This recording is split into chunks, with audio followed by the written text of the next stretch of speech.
Welcome to beautiful Kehilas Ner Avram in wonderful neighborhood of Shari Chesed. I think Dr. Schuster would call me on that one, out of order, but both are true. Okay, it feels beautiful and wonderful. So the first famous pasuk of Parshas Behar-Bechukosai, im Behar-Bechukosai telechu, that's mitzvosai tishmeru va'asisem oisam. Okay, so a little bit confusing. Famous Rashi, im Behar-Bechukosai telechu. If you walk in my laws, let's call it. Now we know that a chok is defined, like in Parshas Chukas with Paraduma, as a type of mitzvah that if, like, let's say a non-Jew comes and asks you, explain to me rationally how this works, we don't have an explanation for him. Like shatnez, let's say wool and linen, why are you not allowed to wear it together? Doesn't mean that there are not reasons, obviously, but that we don't have. Telechu, you will walk in these mitzvahs. And then it says, Ves mitzvosai tishmeru, and then you will, the word tishmeru is not just keep, but it also can mean to anticipate and look forward to. Like it says with Yaakov Avinu, V'aviv shamar et hadavar. There he was anticipating maybe something bad happening, but it means to look forwards towards something. V'asitem osam, and you will do them. Then it gives you the rewards, and etc. Your rain will come in its time. So we'll start with the first famous Rashi, but then we're going to have to try to see a few different ways of explaining this in ways that are very relevant to our different situations. So Rashi says, "In Behar-Bechukosai telechu, yochel zeh kiyum ha-mitzvos." You might think that this means fulfilling, keeping the mitzvahs. But then in the second part of the pasuk, it says, you will keep my mitzvahs and perform them. So fulfilling the mitzvahs is covered by the second part of the pasuk. So what is the fulfillment of this first part? That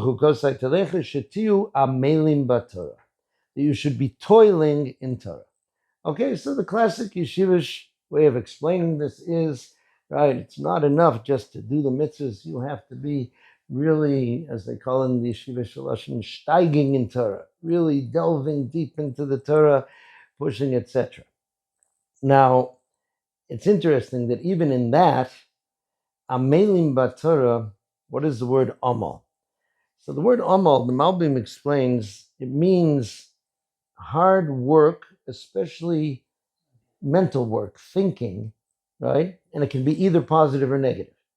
It can be something that you're doing towards something purposeful, right? Something you're doing to, or sometimes our minds are working in all sorts of places and areas. It can even vary, right? That they don't have to be, or shouldn't be, or won't be purposeful. So, if you are mailing Batorah, there's a story that the Rebbe tells often about when he was a Magid Shir in the Ger Yeshiva. There was a young man there who felt that he was getting nowhere in his learning. His friends were progressing. He wasn't. He got very depressed. So the Rebbe took him to the Rosh Yeshiva, Pinchas Menachem Alter, later became the Ger Rebbe, the Pnei Menachem. And the boy, the current Talmud Rebbe, he was a Magid Shir for 25 years in the Ger Yeshiva. So he took him to the Pnei Menachem, and the boy poured out his heart. And the Pnei Menachem said, "I'm jealous of you." And the boy right away, pushes on, "Please, don't try to sell that to me." And the Rebbe said, "I'm telling you honestly, and I'll explain why." He said, I was the Ben Zkunim, right, the youngest son of the Imre Emes, the Ger Rebbe in Poland. My father himself learned with me, and he hired very special tutors to teach me when I was young. I was blessed with a very quick grasp, a very quick intellect, and I absorbed what I learned very easily, to the extent that I'm basically able to take up any sefer and read it the way another person would read a newspaper. He says, but that's not what HaKadosh Baruch Hu asks of us. HaKadosh Baruch Hu asks for Amal HaTorah, meaning that I'm pushing, striving, trying, says, and I have to work very hard to reach a place where I am, so to speak, pushing my envelope, getting out of my comfort zone in that. He says, you have that every day. He says, and that is actually right? The tachlis. That is actually what it is. And again, the end of the story isn't and doesn't have to be, and that boy is now the great Gedol or something or other, but he was much happier and did better in yeshiva afterwards. Okay, so that is certainly one way to look at it. But there are other reasons why it's difficult to learn, and your learning would be described as omal, as something that takes this great effort. For example, when a person is not in the mood, when a person doesn't have any desire, it's not necessarily a matter that the person isn't capable of understanding, but it can be, right? The Divrei Chaim of Tzan says, you're not enjoying your learning at all because you're having parnasa problems or other problems along the side, health problems, other worries. Our worries can be endless, and you just can't enjoy your learning at that point then, right? You can push yourself. You can push and go ahead, and even Dr. Schuster. And that, he says, is the true Amal Torah. He says, when you're learning it and enjoying it, he says, that's wonderful, and that's even a goal state. But those times in which it's difficult for you, and you push yourself, and you may not understand it that well, because when your mind is weighed down with those things, you don't even understand it that well. That is Yigia, Amal HaTorah. That is that toiling in Torah which is there.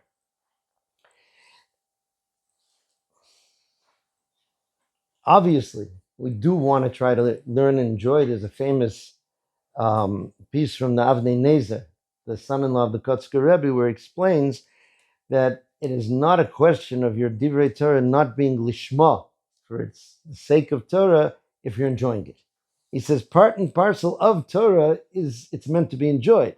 Pekudei Hashem Yesharim B'samchei Lev, right? It's supposed to be, the laws of Hashem are things that bring you joy. They don't feel that, oh, this really doesn't count because I'm enjoying it too much. He said that is wonderful and that is fabulous. But there's a special aspect when it's difficult for you, right? And you keep trying to do that which you can.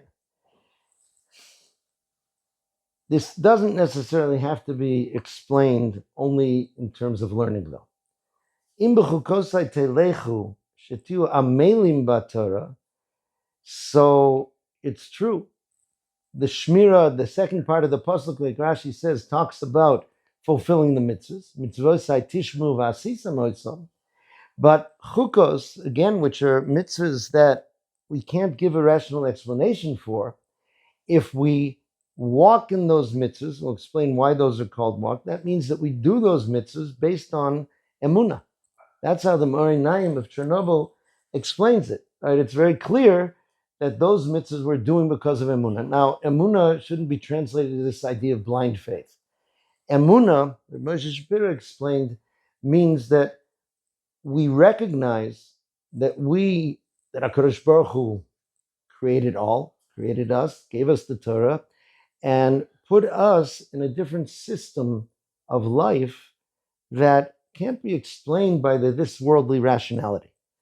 One fabulous example of this was, I've seen many forms of the story. I'll just repeat it quickly. Professor Yisrael Alman, who lives near here, I believe, right? He is a Nobel Prize laureate, and he won he's a mathematician, but he got the prize in economics because something called game theory, which is not how to win your video games better, but it's something very smart that can be applied to many different things. And I don't know if anybody here has received the Nobel Prize, but it's tricky. You can't just get it in the mail. You have to go to Sweden and you have to receive it from the King of Sweden or whatever it is, and it's a whole ceremony. So as part of discovering this whole ceremony, discovered that you must come, the men, I don't know what the ladies have to wear, the men have to wear a special long tuxedo. What do they call it in England? Morning coat or something? Yeah, so that, and a white tuxedo and white trousers and the whole thing. And these things apparently came from a special source in Sweden. So he asked for a sample to be sent, right, through the Israeli consulate or somehow to be tested for shatnez. And they asked him, what are you testing for? He said, for the presence of wool and linen. And they said, are you allergic to wool and linen? He said, no, I'm an Orthodox Jew. I'm not allowed to wear wool and linen. And the question is, why? He says, I don't know. He says, I cannot explain that to you. And they said, but how can somebody who's so rational and a scientist, mathematician, do something you can't explain? He says, you have to understand that there are other systems than that which we call rationality. The example he gave, he said, if I press a key in the piano and I press a note, is that something that's rational? Is that something, he says, it makes sense in terms of the world of music as it builds something and you see how it comes and joins. He says, my life is a symphony, right, made up of all these different things that join together, but it's not something that I can necessarily explain to you. So a person who does those things, does them with emunah, means I realize that the world comes from Hashem, that the Torah comes from Hashem, that I come from Hashem, and therefore these things are meaningful and powerful. That is what a person does. Why is that called to walk? So the Morinaim says, we find, Chazal tell us, Bo Habakuk ve'amidon al achas, right? It's a discussion in Maseches Makos about different Nevi'im who are trying to get their generation to focus on a certain subset of mitzvahs in order to access all of them. Habakuk came down to one thing, emunah. Tzadik be'emunah yichya, right? And that is that which we walk on. He said, emunah ve'amidon al achas. He stood them up on emunah. That means emunah are the legs with which a person walks, right? And the way a person continues and progresses. If you do your mitzvahs with emunah, then you'll be able to progress, and even v'esmitzvosai tishmu v'asisamosam, you'll grow to anticipate them, you'll grow to sense that which is in them. The Zera Kodesh, the Ropchitzer, explains in a slightly different way. He says that if you go, you have to realize that all the mitzvahs of Torah have an aspect of chok in them. Right? That's why many Mefarshim say this in Parshas Chukas, Zos Chukas HaTorah. And then it goes on to describe the mitzvah of Parah Aduma. So they ask, why doesn't it say Zos Chukas HaPorah? This is the law of the Parah Aduma. So they explain that all mitzvahs in Torah have an aspect of chok, meaning even a mitzvah that seems to us, so to speak, rational, you can give an explanation. When you get into the details of how we do it, it's not necessarily the way the world would agree to do it. For example, Lashon Hara, right? Lashon Hara, if many people mistakenly translate it as slander. But if a reporter is brought to trial by someone for slander because this person wrote an article that he kicks puppies or something, and you go to court, and the reporter is able to show a video he took of the man kicking puppies, so he's not guilty of slander. He wins the case. But by us, right, I'm not saying you don't try to protect the puppies. There are details in the Chofetz Chaim what you're allowed to do to say to protect things. But if it's true, that by definition is Lashon Hara. Right? You'll say, we've proved it's true. That's not slander, but it is Lashon Hara. Motzi Shemra is something that's negative and not true. Okay, so you get to that, and people start to say, and so it is in many, many different things. I'll just mention something, perhaps it is more understandable. It was just an eye-opener in terms of halacha. I was listening on Thursday night. There's this Rav Binyamin Chutel, who gives a shir on the radio. So though I'm driving home, I listened to it. And he said that there's a law in Israel, maybe in other countries as well, that if something is mislabeled, right? Nowadays, almost all these things just have codes, but it could be mislabeled that way as well. If it's an item that costs $50, and the person had a worker that put on a sticker that said $5, so he has to give it to you at the price that's marked. Okay, so people love it when they find something like that, right? You come up to the counter, and he says, no, that stupid worker, it's $50. Sorry, the law says $5. You have to sell it to me for $5. You don't want me to call the Better Business Bureau on you or something.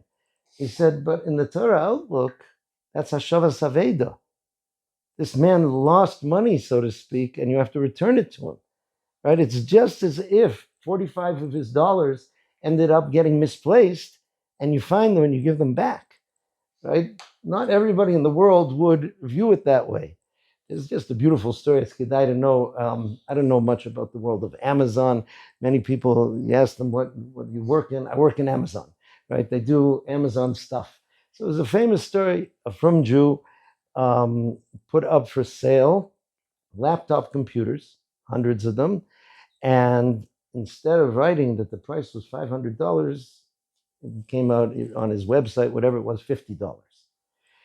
So another fellow who didn't know him, but recognized the Jewish name there, he immediately bought all the computers, right? And then afterwards he got in touch with him and he said, I saw the mistake, so I got them off the market for you so that you wouldn't lose all that money. Right now I'll return them to you, right, in order to do that. Okay, so again, these are just, in those types of things, every mitzvah that you come down to, you find this idea of a chok which is there. So then he says you'll be able to then if you recognize that all mitzvahs are godly, all mitzvahs are divine, all mitzvahs come from beyond this world into this world, then you'll really be able to keep all the mitzvahs as they should be. Right? You don't say, okay, keep it off of aim to respect parents. Every society has that as a value. That's not such a, godly, special Jewish mitzvah. But if you realize that every mitzvah has more and more and more depth and facets to it, then you'll truly be able to do that. Another way in which both learning and keeping mitzvahs can be challenging to the extent that you have to do it in terms of amal.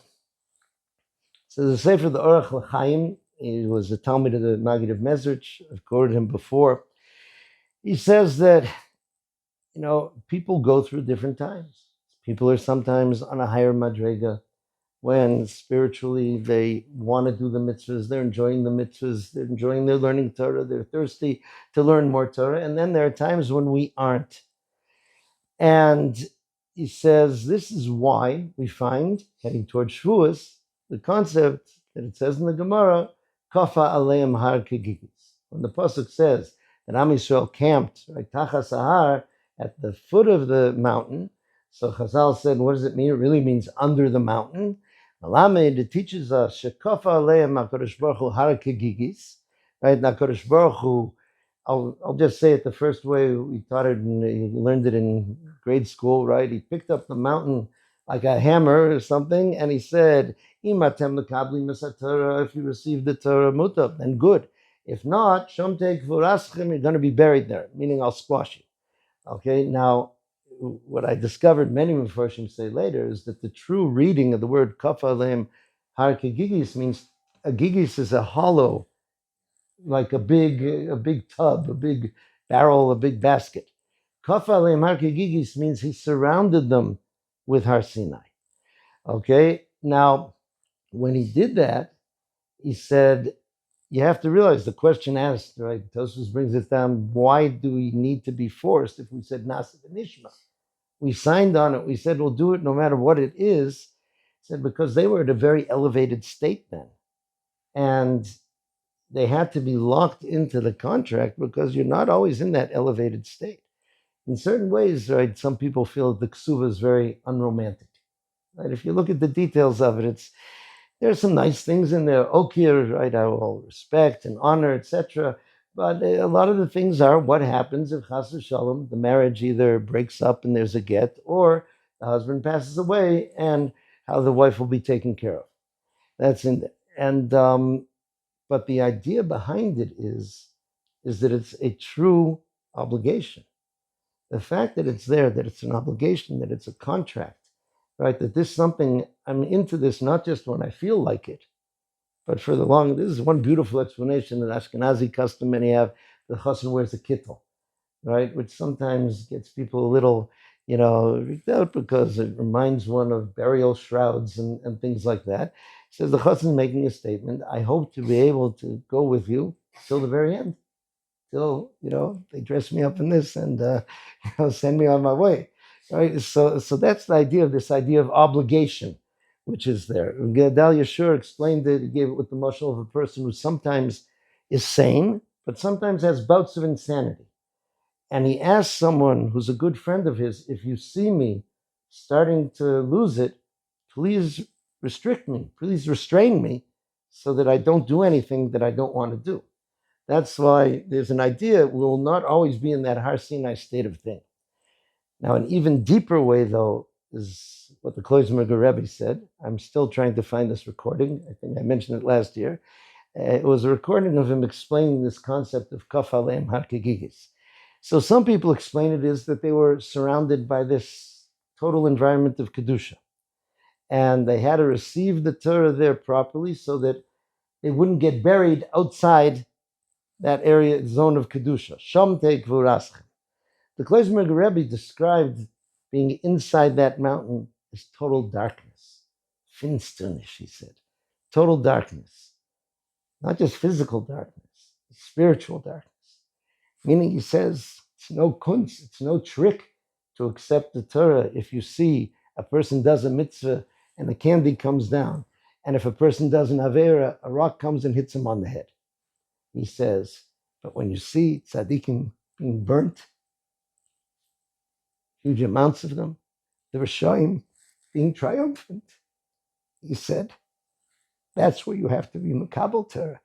You have to be Makabel Torah there in that darkness, so that whatever will be, whatever situation it is, whatever incomprehensible situation that makes you have to do amal, to have to really strive to continue on, that you're accepting to do that. Okay, that is another way of looking at it. Now, this comes to every person at some point in life. Okay, pain is always relative, and you can't judge other people's pain. There have been stories about a person who had $50 million and suddenly there was a stock market crash and he was left with $10 million and he committed suicide.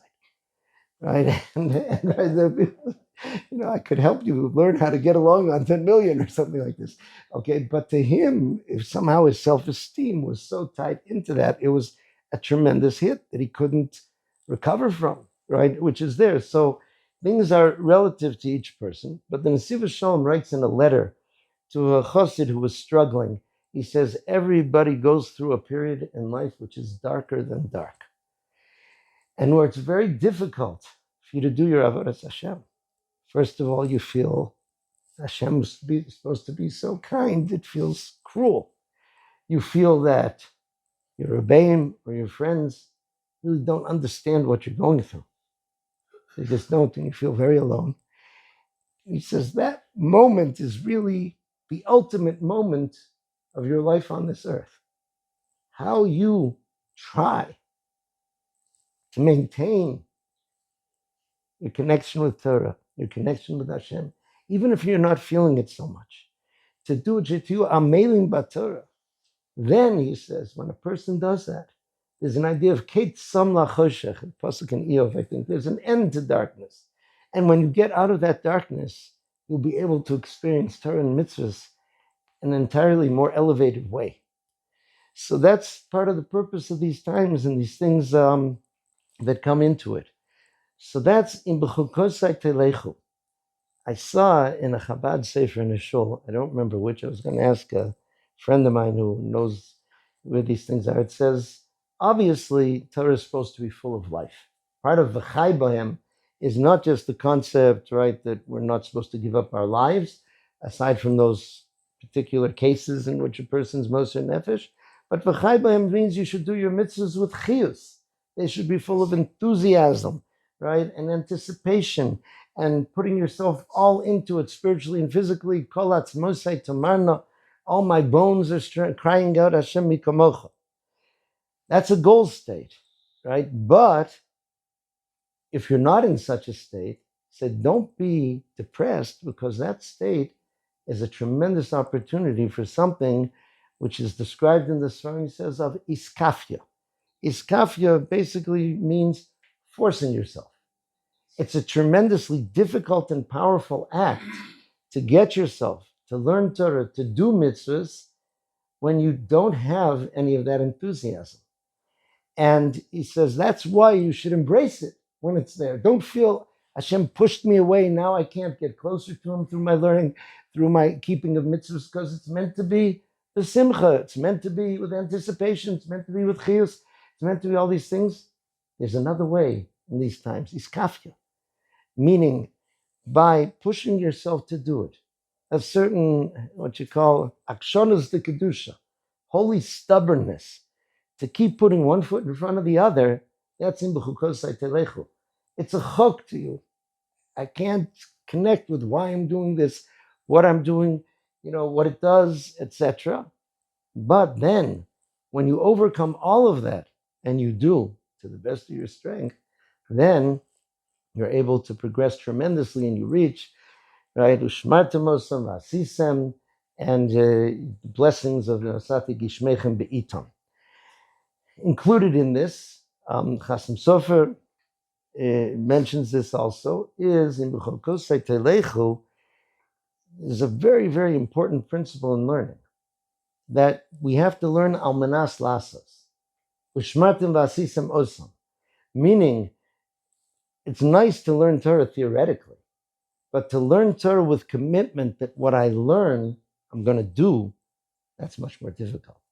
So that's what Rashi is saying, right? The idea of performing the mitzvahs, ushmartem vasisem osam, that's said in the second part of the pasuk. But you're learning in Behar-Bechukosai Telechu, that has to be done with the idea of anticipating, ushmartem, when am I going to do those mitzvahs, and then I'm going to do them. With this, we'll finish with this. Rabbi Isaac Sher, the Mashgiach of Slobodka, and founder of Slobodka Yeshiva in Bnei Brak, he had a fascinating piece that was said in an interesting historical period between World War I and World War II. Many young people who would have rather been in yeshiva had to go out to work as teenagers because everyone was starving. And they made a group called Tiferes Bochrim in many cities, where after work they would have a learning program. They would get together. So he spoke to Tiferes Bochrim in Kovna, and he said, many people think that there are two types of Jews. A person who's what you call Taraso Naso, person who learns all day, 3 Sidorim, etc., and a person who's Kovei Itim L'Torah. He has his job, he has things for his Parnasa, but Baruch Hashem, he also has a Chavrusa, a Shir, etc. He says there are no such divisions in Am Yisrael because we're all involved in one endeavor, which is called Lilmod Almanas Lassos. We learn on condition to do that which the Torah wants us to do when it comes to it. So a person that the right thing for him to do right now is to be spending this many hours working or doing a chesed or something like that.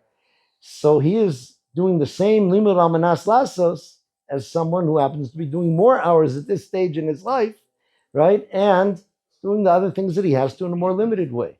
Okay, so that is something that requires an important drive when you come to Torah, not just as a theoretician, but also as a practitioner. Kodesh Baruch Hu help us. Okay.